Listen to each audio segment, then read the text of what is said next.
नमस्कार दोस्तों, voice with Kushwaha channel पर आपका स्वागत है। और आज की कहानी है माँ का आंचल।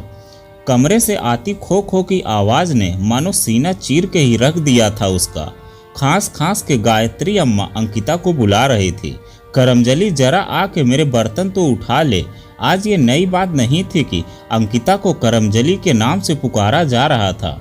उस नाम को सुनते सुनते वो अपना नाम भूल चुकी थी, जिसे उसके माँ बाप ने प्यार से दिया था। जैसा नाम था वैसा ही उसका व्यवहार था। चुपचाप रहना, शालीनता से अपनी जिम्मेदारियां निभाना। कहने को अंकिता बहू थी, पर नौकरानी से ज़्यादा इज्जत नहीं थी इस घर में उसकी। 8 बरस पहले अंकिता इस घर में गायत्री की बहू बन के आई थी। अंकिता गायत्री की इकलौती बहू थी। गायत्री ने अमित को 3 पुत्रियों के जन्म के बाद पाया था।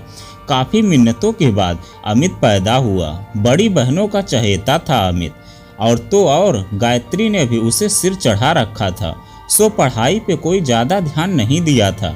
राजसी टाट अभी गायत्री के छूटे नहीं थे। राजा महाराजाओं के समय से गायत्री के पति कुंवर महेंद्र देव राजमहल में राजपुरोहित हुआ करते थे। राजाओं का जमाना अब लग चुका था। गायत्री जब ब्याह के आई तब ठीक ठाक हालात थे। खान पान रहन सहन काफ़ी नवाबों वाला था। धीरे धीरे सब खत्म हुआ। नाम के ठाठ रह गए। एक के बाद एक 4 बच्चे हो गए। 3 लड़कियां हो गई। बेटे के इंतजार में चौथा बच्चा अमित था। खजाना कब तक नवाबी शौक पूरे करता, खाली होता जा रहा था। अंदर से खाली, पर बाहर गायत्री का रुआब अभी भी जमींदारों वाला था। इसी खाली खजाने के गुम में कुंवर महेंद्र ने दम तोड़ दिया। अब घर की सारी जिम्मेदारी गायत्री की हो गई, लेकिन उस पर कोई ज़्यादा असर नहीं दिखता था। वहीं शाम को मुंह में बीड़ा दबाकर आंगन में पीपल के चबूतरे पर पालती मारे चौपाल लगाती। सारे गांव की खबर लेना, किसकी किससे लड़ाई हुई, किसके घर कौन आया, किसका घर में क्या हाल है, ये सब मानो गायत्री को जानना जरूरी था।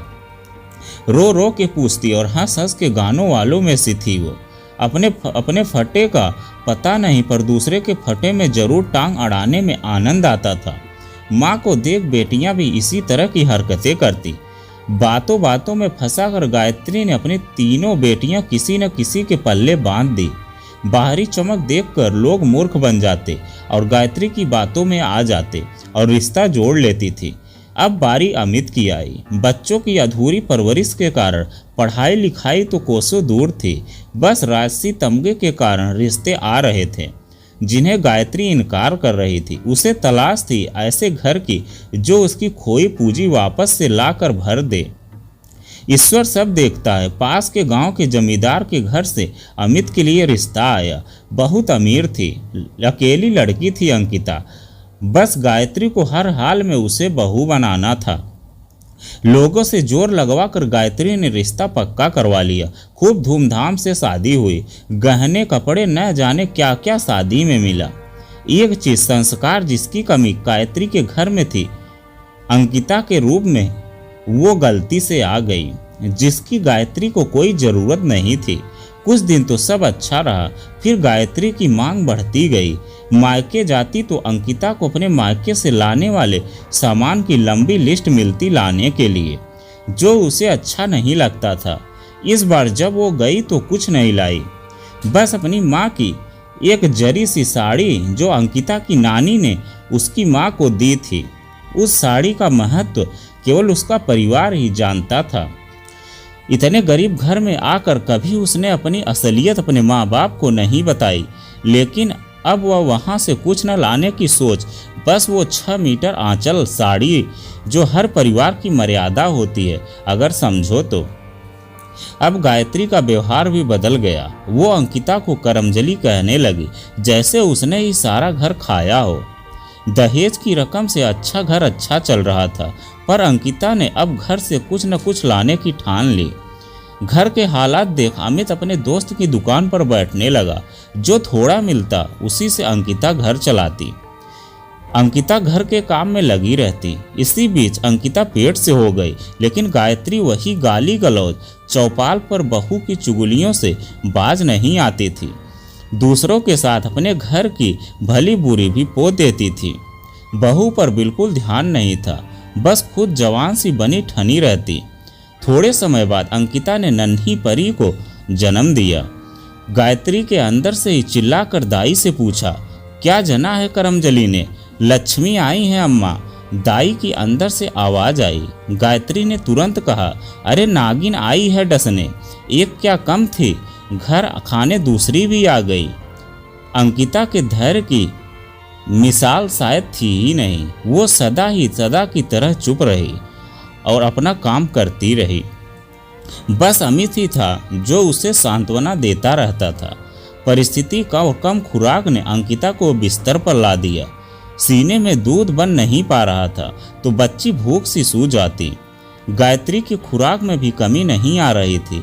उसकी आवाज़ और चौपाल वैसी ही थी जैसी अंकिता की शादी के समय। ऐसा नहीं था कि अंकिता की जुबान नहीं थी, लेकिन चुप थी, केवल अपने संस्कारों की वजह से। घर में काम की व्यस्तता से कभी वह अपनी माँ से मिलने न जा पाई। जब कभी याद आती तो माँ का दिया 6 मीटर आंचल बाहों में भरकर सिसक लेती थी। गायत्री अंकिता की माँ से बिल्कुल विपरीत थी। जरा जरा सी बात पर चिल्लाना, गाली गलौज करना गायत्री के लिए आम बात थी। दूसरों का ख्याल रखने में अंकिता अपनी तरफ बिल्कुल ध्यान नहीं दे पाती थी। दिनों दिन कमज़ोर और बीमार होती चली गई। गायत्री कुछ कम पड़ती तो उसकी तीनों बेटियां बिन बुलाए कई कई दिनों तो मायके पड़ी रहती और माँ की जली गली बातों में सहयोग की जिम्मेदारी बखूबी निभाती थी। अंकिता अब और शिथिल होती जा रही थी। काम का कुछ सहारा नहीं, बस काम बढ़ाने सारी बेटियां चली आती थीं। संस्कार नाम के नहीं थे जो गायत्री बेटियों को देती। सिखाया तो बस ताने और गाली देना। देखते देखते बेटी पुष्पा भी अंकिता के आंचल में 4 साल की हो गई।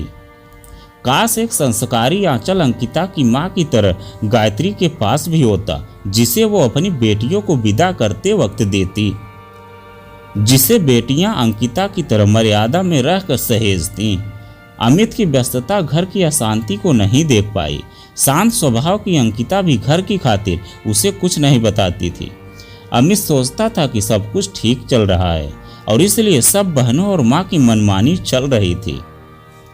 अंकिता को हमेशा गायत्री यही ताने देती थी कि मेरे 4 बच्चे हैं, मैंने इन्हें नाजों से पाला है, इनको वैसे ही रखना जैसे मैंने इन्हें रखा है, इन्हें बिल्कुल कष्ट नहीं देना और मुंह से एक शब्द भी न निकलना।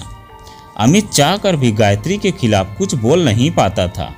जब अंकिता बहुत घुटती तो कमरे में जाकर रो लेती थी। अपनी जिंदगी से समझौता, ख्वाहिशों का कत्ल उसे मजबूर कर रहा था। उसने खुद को जिम्मेदारियों की भेंट चढ़ा दिया था। वो कहीं से भी बहू सी नजर नहीं आती थी, नौकरानी की तरह रहती थी। बेटी पुष्पा भी काफ़ी समझदार और शांत थी। गायत्री के पास जाने से डरती थी क्योंकि शब्दों को समझ ही नहीं पाती थी। दादी से नागिन नाम सुनकर सहम जाती थी और फिर खेल में व्यस्त हो जाती थी। अमित दुकान से देर रात लौटता और खाना खाते ही सो जाता। अंकिता देर रात तक घर के काम काज करके सोने जाती। तब तक अमित गहरी नींद में होता था। बहुत सोचती थी कि कभी फुर्सत से वो दिल की बात अमित से करे, लेकिन उसे सोता देखकर उसको उठाने की हिम्मत वो नहीं कर पाती थी। वो भी थक हार के सो जाती और अमित के उठने से पहले ही उठ के चाय पानी में लग जाती। शादी के 8 साल घर में लगे लगे कब गुजर गए पता ही नहीं चला और इस भाग दौड़ में अमित अंकिता अपनी जिंदगी जीने की शुरुआत भी न कर सके। अंकिता की कमजोरी बीमारी में तब्दील हो चुकी थी। समय और पैसे के अभाव ने उसे स्याह पकड़ने को मजबूर कर दिया। उस दिन सुबह से ही अंकिता को बेचैनी हो रही थी। उसकी उठने की क्षमता खत्म हो रही थी। आज पहली बार उसने अमित को घर पर रुकने को कहा, उसे अपने पास बैठाया और उसकी गोदी में सर रख लिया, मानो उससे जिंदगी मिल गई हो। आज तक कभी इतने करीब से वो अमित से नहीं मिली थी जितना आज। दिल की बात करने का वक्त शायद उस पर बचा ही नहीं था। फिर भी जबान लड़खड़ाई और बोली, आप अपनी माँ को, मेरी माँ का वो 6 मीटर आंचल जो उसने विदा करके मुझे दिया था दे देना और बता देना कि इसे मेरी बेटी पुष्पा को इस घर से विदा होने पर उड़ा दें। वो इस आंचल की इज्जत बनाए रखें। हर माँ बाप इसीलिए शायद अपनी बेटी को एक साड़ी देती हैं कि वह न भूलें कि माँ के वचन और मर्यादा को।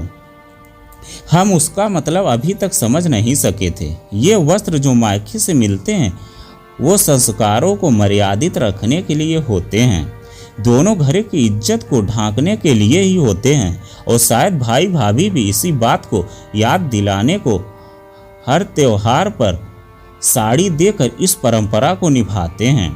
आज दिल की बात कहकर अंकिता सुकून महसूस कर रही थी, लेकिन ये बात काफ़ी देर से कह नहीं पाई। इस बात को कहने की हिम्मत जरा जल्दी आती तो आज अमित को अंकिता को न खोना पड़ता। इस कदर भी संस्कारों को नहीं ओढ़ना चाहिए था। आज अमित ने ऊंची आवाज में बात की, जिसके लिए तुम निभा रही थी, जरा मेरा भी सोचा होता कि अब मैं क्या निभाऊंगा तुम्हें खोकर।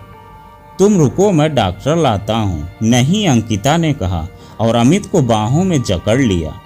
बस इसी बीच एक लंबी सांस खींचकर अंकिता ने सिर लुढ़का लिया और हमेशा के लिए शांत हो गई। अमित की आंखों में सन्नाटा और खामोशी थी। वो अब भी कुछ बोल नहीं पाया। सदा की तरह अमित में जैसे मानो काटो तो खून नहीं, और वो सन्न रह गया। आंखों से कुछ दिख नहीं रहा था। आंसुओं की धारा अमित के कपोलों से टपक रही थी।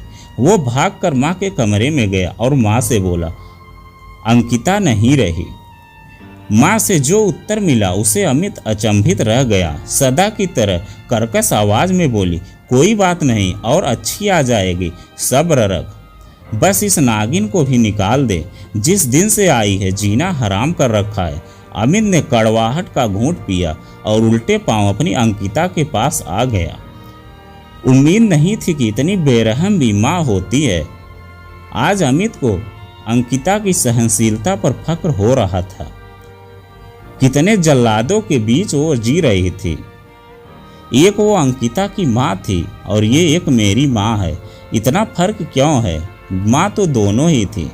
इस पहेली को कोई भी नहीं सुलझा सकता। आज अमित को मलाल था कि वो किस माँ की कोख से पैदा हुआ है। बिल्कुल भी मोह नहीं। जिसने दिन रात केवल इस घर को दिया उसके प्रति इतनी निष्ठुर। पत्थर दिल भी किसी गैर की मौत पर अफसोस तो करता है, पर यह क्या, उसने सोचा। वाकई अंकिता सही कह गई कि गायत्री के 6 मीटर आंचल में किसी के लिए भी छांव नहीं थी, और अंकिता ने अपनी माँ के आंचल में सभी को समेटे रखा। सबको समेटते समेटते आज वो खुद ही सिमट गई। भारी कदमों से अमित अंकिता की विदाई करने लगा। अमित ने अंकिता की माँ की वो संस्कारी साड़ी निकालकर अंकिता को ओढ़ा के ही अंतिम विदाई का निर्णय लिया, और फिर पुष्पा को लेकर बिना सोचे समझे कभी खत्म न होने वाले सफर पर निकल गया, जहां ऐसे बेरहम लोगों का साया भी उसकी पुष्पा पर न पड़े। इस कहानी में सभी पात्र काल्पनिक हैं। इसका वास्तविक जीवन से कोई संबंध नहीं है। इस कहानी का उद्देश्य किसी की भावनाओं को ठेस पहुंचाने का नहीं है। तो दोस्तों, यह कहानी आपको कैसी लगी कमेंट में लिखकर ज़रूर बताइएगा। अगर आप हमारे चैनल पर नए हैं तो प्लीज़ चैनल को सब्सक्राइब कीजिएगा और वीडियो को लाइक कीजिएगा। तो चलिए मिलते हैं एक नई कहानी के साथ एक नए वीडियो में। बहुत बहुत धन्यवाद।